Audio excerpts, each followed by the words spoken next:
Amém? Coloca a tua mão na Bíblia assim e diga: Deus, meu coração está aberto, que o teu Espírito Santo venha sobre nós nos ensinando e nos dando a direção para que possamos aprender e assim vencer em nome de Jesus. Amém? Diz assim, ó, e Saulo, respirando ainda ameaças e mortes contra os discípulos do Senhor, dirigiu-se ao sumo sacerdote.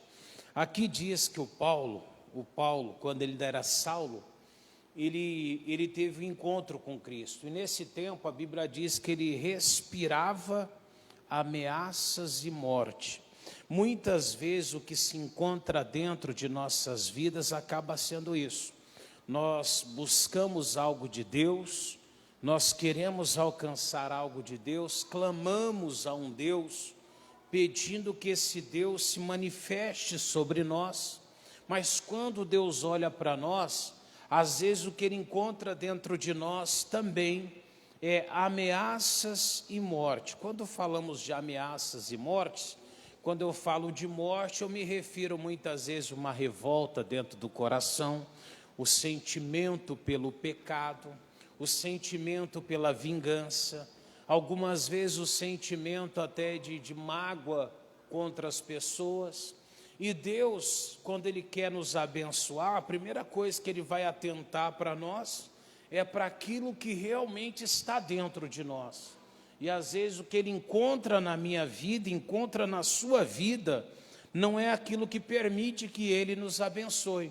Deixa o marcador aqui, 1 Samuel capítulo 16, versículos 6 e 7. Um exemplo disso, 1 Samuel 16, 6 e 7.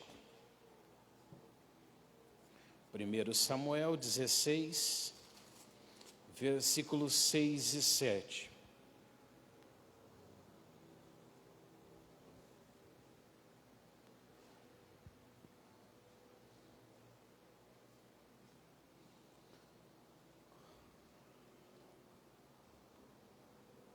Primeiro Samuel 16, versículos 6 e 7. Glória a Deus. Podemos ler? Diz no 6 assim: e sucedeu que entrando eles, viu a Eliabe e disse: certamente está perante o Senhor o seu ungido. Deus havia mandado o Samuel na casa de Jessé. E Deus fala para Samuel assim: Samuel, da casa de Jessé eu vou escolher para mim um rei. E o Samuel vai lá e vê os filhos dele. E havia um filho dele que se destacou de uma forma tremenda, ao ponto até que quando Samuel, eles viram ali que Eliabe entrou, eles viram um homem alto, um homem que tinha ali toda a capacidade que era necessária para ser um rei.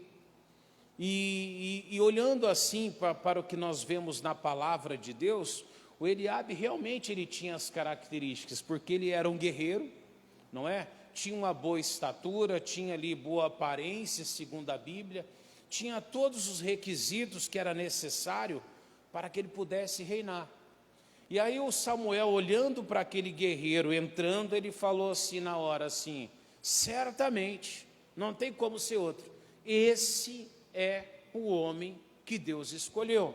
E às vezes o sentimento que nós temos é esse: você olha para a tua vida e você sabe que você tem capacidade para alcançar muito mais coisas de Deus, você tem tudo para entrar numa oração e vencer, tem tudo para buscar a Deus ali e o resultado chegar, e às vezes faz pedidos, clama, busca a Deus mesmo. Só que o que acontece é o que aconteceu aqui depois, ó. Versículo 7, porém o Senhor disse a Samuel: não olhes para a sua aparência e nem para a altura da sua estatura, porque eu o tenho rejeitado. Porque o Senhor não vê como vê o homem, pois o homem só vê o que está diante dos olhos, porém o Senhor olha para o coração. Deus fala para Samuel: Samuel, eu estou rejeitando ele. Mas por que Deus estava rejeitando ele? Porque Deus falou que Ele olhava para nós diferentemente do que as pessoas olham. E as pessoas olham para a gente, só vê aquilo que a gente mostra. Mas Deus não, Deus vê lá no coração. Aí você olha a pessoa, você olha para ele e fala assim, essa pessoa é uma pessoa boa. Mas Deus fala, ela não tem o que eu preciso lá. Quando Deus olha para o coração está dividido. Às vezes é um pé na presença de Deus, é um pé no mundo. Às vezes é um pé na presença de Deus, mas um pé também no pecado. Não é verdade? Às vezes um coração vira para Deus e diz, Deus, eu te amo. Mas por outro lado diz a Bíblia que quem aborrece o seu irmão até agora está em trevas. Ao mesmo tempo que ele diz, eu amo a Deus, ele odeia o irmão, ele não suporta o irmão. Ele sente asco do irmão. Ou seja, Deus o rejeita. E aí quando Deus rejeita, não adianta eu fazer esforço, não adianta eu batalhar, não adianta eu lutar, não adianta eu me forçar a alcançar algo, porque se Deus me rejeitar, não tem jeito. Quando alguém rejeita, é fácil, você vai até Deus e Deus muda aquele quadro. Mas quando Deus olha para nós e fala não, aí acabou. Não tem quem faça você alcançar. Não existe como você chegar a algum lugar se Deus não disser amém. E às vezes que nós estamos enfrentando, às vezes a pessoa até amarra o demônio, não, está amarrado esse demônio que não deixa eu vencer. E às vezes não é nem demônio, às vezes o próprio Deus está dizendo para você, enquanto você não mudar, eu não vou fazer na tua vida. Enquanto teu coração não estiver inteiro para comigo, eu não vou te abençoar. O coração de Paulo, quem olhava para ele, via um homem esforçado, parecia correto, mas dentro do coração, ele só tinha ameaças e morte, diz a Bíblia. Ou seja, dentro do coração dele só havia revolta, só havia ali dentro do coração dele desejo de vingança. E tem muita gente vivendo assim.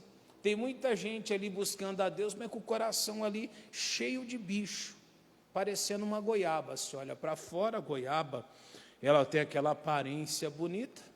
Hoje de manhã ainda fui levar o Maurílio, ele falou, pastor, não quer pegar uma goiaba lá? Foi goiaba vermelha. A primeira que eu peguei já tinha bicho dentro. Você vê como é que é, não é? Às vezes você olha para fora, por fora dela, ela está com uma aparência até bonita, mas dentro dela não está bem. E às vezes a gente olha assim, a gente olha alguém, você fala, puxa, que pessoa abençoada, né? Que pessoa diferenciada. Mas Deus olha e fala, eu não vou abençoar, não posso.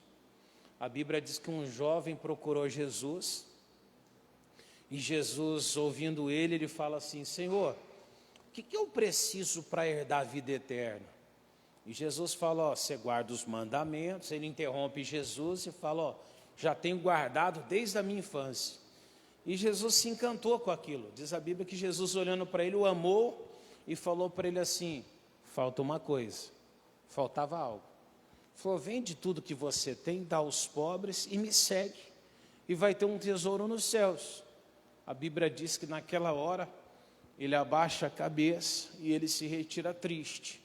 Por que ele se retirou triste? Dentro daquele jovem que parecia ser tão temente a Deus, que guardava aparentemente os mandamentos de Deus, havia dentro dele uma avareza. Porque na hora que ele precisava de se desprender de algo, ele não estava pronto. Não tinha condições ali de deixar, está até aqui no monitor, olha lá. E o jovem, ouvindo essa palavra, retirou-se triste porque possuía muitas propriedades. E o interessante é que às vezes a gente olha para um outro que é ladrão, o outro que é terrível, e aí a gente vê aquela mesma atitude de Zaqueu. É verdade ou não é? E Zaqueu, as pessoas falando, ó, Jesus entrou na casa de uma pessoa que é pecadora, que é ladrão. E aí ele fala assim, eu dou a metade do que eu tenho aos pobres, e no que eu defraudei alguém, eu vou devolver 4 vezes. Ou seja, já não estava mais nem aí por dinheiro para nada.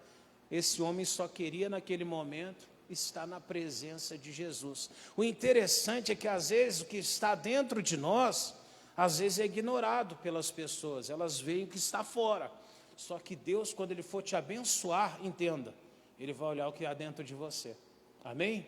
Então o Eliabe, voltando para cá, ele foi rejeitado, não porque ele não tinha o que precisava, ele foi rejeitado, diz o 7, porém o Senhor disse a Samuel, não atentes para a sua aparência, nem para a altura da sua estatura, porque eu tenho rejeitado, porque o Senhor não vê como o homem vê.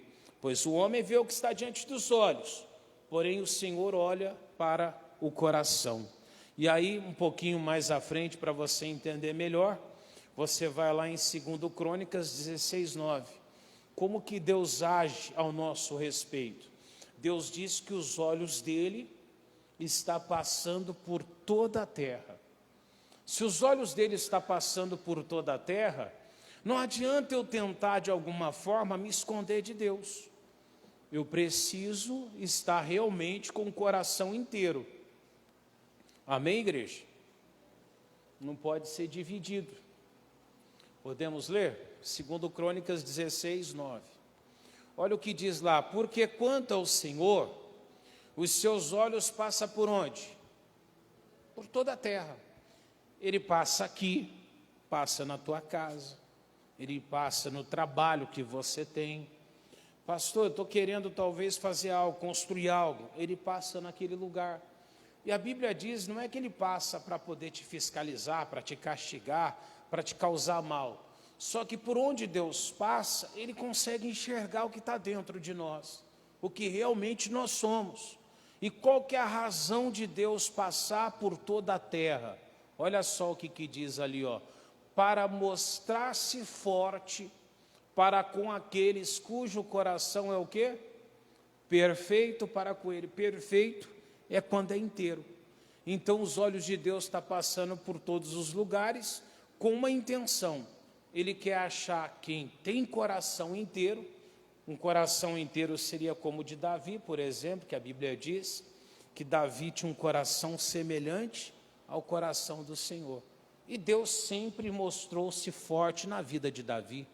Aonde que estava a diferença? Coração inteiro. E quando ele vê em você um coração inteiro, pode ter certeza. Talvez o mundo te rejeita, pessoas te rejeitam, o chefe te rejeita, alguém rejeita você, mas se Deus olhou e viu um coração inteiro, pode ter certeza. Aquilo que você mais almeja vai se cumprir. Porque Deus vai poder mostrar na sua vida a grandeza dele. Amém? O quanto ele é forte na sua vida. E às vezes é na cura, às vezes é uma libertação mesmo, às vezes é a prosperidade que a pessoa queira, às vezes é uma batalha simples da vida dela, mas aonde as pessoas olharem para ela, vão perceber um Deus diferenciado, um Deus que pode se mostrar inteiramente na vida delas. Diga graças a Deus. Amém?